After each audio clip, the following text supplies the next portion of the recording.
નમસ્કાર દર્શક મિત્રો, ધ લોકસત્તા શોમાં આપનું સ્વાગત છે। વર્ષ 2014માં ચીનની રાજધાની બેઇજિંગની હાલત એવી હતી કે ત્યાંની હવા શ્વાસ લેવા લાયક રહી નહોતી। પ્રદૂષણનું સ્તર વિશ્વ આરોગ્ય સંસ્થાના સુરક્ષિત માપદંડો કરતા 15 ગણું વધી જતા પ્રશાસને લોકોને ઘરોમાં કેદ રહેવાની અને બહાર ન નીકળવાની કડક સૂચના આપી હતી। તે સમયે બેઇજિંગને દુનિયાના સૌથી પ્રદૂષિત શહેરોમાં ગણવામાં આવતું હતું, પરંતુ એક દાયકાના ટૂંકા ગાળામાં ચીને એવી કાયાપલટ કરી કે આજે ત્યાંની હવા દિલ્હી કરતા અનેક ગણી શુદ્ધ છે।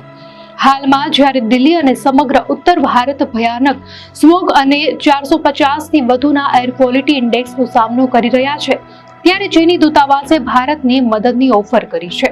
ચીને તેના બેઇજિંગ મોડેલ દ્વારા સમજાવ્યું છે કે પ્રદૂષણ સામેની આ જંગ રાતોરાત જીતી શકાતી નથી, પરંતુ જો તબક્કાવાર અને કડક આયોજન કરવામાં આવે તો વાદળી આકાશ ફરી મેળવી શકાય છે। ચીની દૂતાવાસના પ્રવક્તા યુ જિંગે સોશિયલ મીડિયા દ્વારા બેઇજિંગની સફળતાના 4 મહત્વના પગલાં રજૂ કર્યા છે।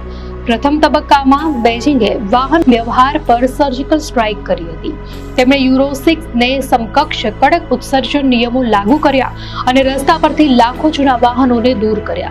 આ ઉપરાંત લાયસન્સ પ્લેટ લોટરી અને ઓડ ઇવન જેવા નિયમો દ્વારા ખાનગી વાહનોની સંખ્યા મર્યાદિત કરી અને વિશ્વનું સૌથી મોટું મેટ્રો અને ઇલેક્ટ્રિક બસ નેટવર્ક ઊભું કર્યું। બીજા તબક્કામાં તેમણે શહેરના ફેફસા ગુંગળાવતા 3000થી વધારે ભારે ઉદ્યોગોને શહેરની સરહદ બહાર ખસેડ્યા। બેઇજિંગની સૌથી મોટી સ્ટીલ ફેક્ટરીને ખસેડવા માત્રથી જ હવામાં ઝેરી કણોનું પ્રમાણ 20% ઘટી ગયું હતું। આ જૂની ફેક્ટરીઓની જગ્યાએ આજે સુંદર પાર્ક, ટેક હબ અને સાંસ્કૃતિક કેન્દ્રો ધમધમી રહ્યા છે, જેનું ઉત્તમ ઉદાહરણ 2022ના વિન્ટર ઓલિમ્પિકનું સ્થળ બનેલું જૂનું શોંગાંગ કોમ્પ્લેક્સ છે। ત્યારબાદ ત્રીજા તબક્કા તરીકે બેઇજિંગે ઉર્જાના સ્ત્રોતમાં મોટો ફેરફાર કર્યો। આખા શહેરમાં કોલસાના વપરાશ પર સંપૂર્ણ પ્રતિબંધ મૂકવામાં આવ્યો, જેના કારણે વર્ષ 2012માં જે કોલસાનો વપરાશ 2.1 કરોડ ટન હતો તે ઘટીને 2025 સુધીમાં માત્ર 6 લાખ ટન જ રહી ગયો। આજે બેઇજિંગની કુલ ઉર્જા જરૂરિયાતમાં કોલસાનો હિસ્સો 1%થી પણ ઓછો છે। અંતિમ તબક્કામાં ધૂળ અને પરાળી પર નિયંત્રણ મેળવવા માટે આધુનિક પદ્ધતિઓ અપનાવવામાં આવી। બાંધકામ સ્થળો પર ડસ્ટપ્રૂફ જાળીઓ અને સતત પાણીનો છંટકાવ ફરજિયાત કરવામાં આવ્યો। આ સાથે જ ખેડૂતોને પણ પરાળી ન સળગાવવા માટે આર્થિક ભથ્થું આપીને પ્રોત્સાહિત કરવામાં આવ્યા। બેઇજિંગે માત્ર શહેરની અંદર જ નહીં, પરંતુ આસપાસના વિસ્તારો સાથે મળીને એક કી કંટ્રોલ રિજન બનાવીને સામૂહિક લડત આપી, જેના માટે પ્રદૂષણ નિયંત્રણનું બજેટ $430 બિલિયન થી વધારીને $2.6 અબજ સુધી પહોંચાડવામાં આવ્યું હતું। જોકે ભારતીય નિષ્ણાંતોનું કહેવું છે કે દિલ્હીની સમસ્યાઓ બેઇજિંગ કરતા ઘણી અલગ અને જટિલ છે।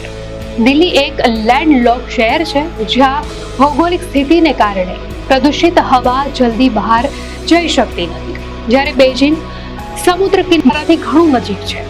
દિલ્હીના 300 કિલોમીટરના વિસ્તારમાં હજુ પણ 11 કોલસા આધારિત પાવર પ્લાન્ટ્સ કાર્યરત છે, જે કુલ પ્રદૂષણમાં મોટો હિસ્સો ધરાવે છે। મોહન જ્યોત જેવા નિષ્ણાંતો ભાર મૂકે છે કે દિલ્હી પાસે યોજનાઓ તો ઘણી સારી છે, પરંતુ સૌથી મોટી નબળાઈ તેના કડક અમલીકરણમાં છે। જ્યારે બેઇજિંગમાં કોઈ નિર્ણય લેવાય છે ત્યારે તેનો અમલ યુદ્ધના ધોરણે થાય છે, જ્યારે દિલ્હીમાં નિયમો અને છૂટછાટો વચ્ચે લડાઈ ચાલ્યા કરે છે।